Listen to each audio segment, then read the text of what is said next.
En mai 1995, Stéphanie Fauvio, 18 ans, est découverte par la police, étranglée, seulement vêtue d'un peignoir, dans la baignoire de son appartement à Lille. Après presque 2 décennies d'enquête, et grâce au progrès de la science, l'ADN de Lilian Legrand, l'une de ses connaissances, a finalement été identifié sur le peignoir.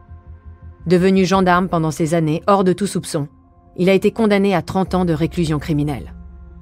Pour amener de nouveaux éléments de compréhension, Marie Drucker a interrogé le professeur de criminologie Alain Bauer.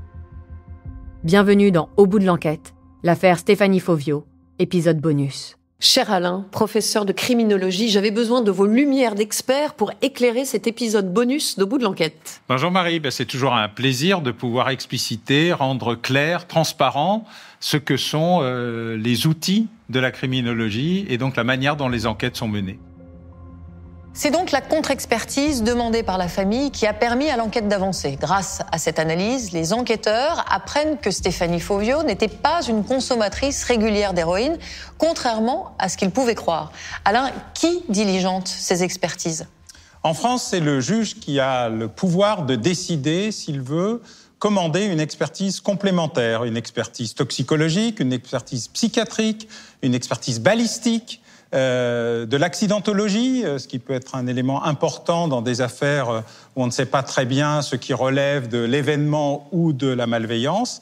Et donc, à la demande de l'accusation, de la défense, mais aussi des parties civiles, c'est le juge qui décide de commander une expertise ou une expertise complémentaire, s'il y en a déjà une, au moment de l'enquête de police. C'est très différent de ce qui se passe aux États-Unis, puisqu'aux États-Unis, ce n'est pas le juge qui décide d'autoriser les experts. Chaque partie au procès peut faire venir ses propres experts, et d'ailleurs on assiste très souvent à des batailles d'experts qui ne facilitent en rien le travail de la justice. Dans l'enquête sur la mort de Stéphanie Fauvio, comment expliquer une telle différence de résultats entre la première analyse et la seconde ? Alors la première analyse, elle porte sur une prise de sang. C'est une analyse du moment, sur l'instant. Elle dit juste, oui, il y a eu de l'héroïne, non, il n'y en a pas eu.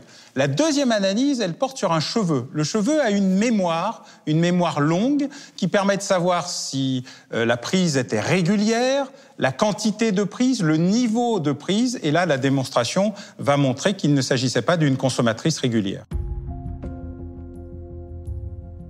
17 ans après, la police tient enfin son suspect grâce aux évolutions des techniques d'investigation criminelle. Alain, comment expliquer que l'ADN présent sur le peignoir de Stéphanie Fauvio n'ait pas été extrait et analysé 10 ans plus tôt ? Alors d'abord parce qu'on ne savait pas le faire, essentiellement. On a toujours su que l'ADN était un peu partout, mais il fallait une consistance plus importante pour commencer à identifier l'ADN. Il fallait du sperme, de la salive, du sang. Et on n'avait pas encore les outils nécessaires pour trouver ces fameuses cellules épithéliales, celles qui couvrent tout notre corps et qu'on peut simplement déposer en touchant un objet, en se frottant à quelque chose, en laissant tomber un cheveu.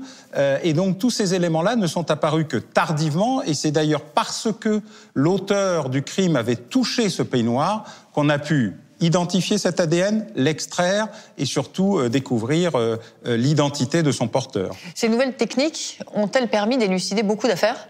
Massivement. En fait, on est passé de quelques milliers d'affaires par an à plusieurs milliers d'affaires par mois, une augmentation par 12 en 10 ans et qui continue à progresser au fur et à mesure de la capacité à trouver des traces moindres et des technologies beaucoup plus importantes qui ne concernent plus seulement l'auteur, mais aussi sa famille, ses proches au sens du cousinage éloigné. Et donc, ceci a permis d'élucider de très nombreuses affaires, beaucoup plus que d'habitude, mais avec un besoin de nouveaux moyens de laboratoires techniques et scientifiques qui sont submergés par la demande.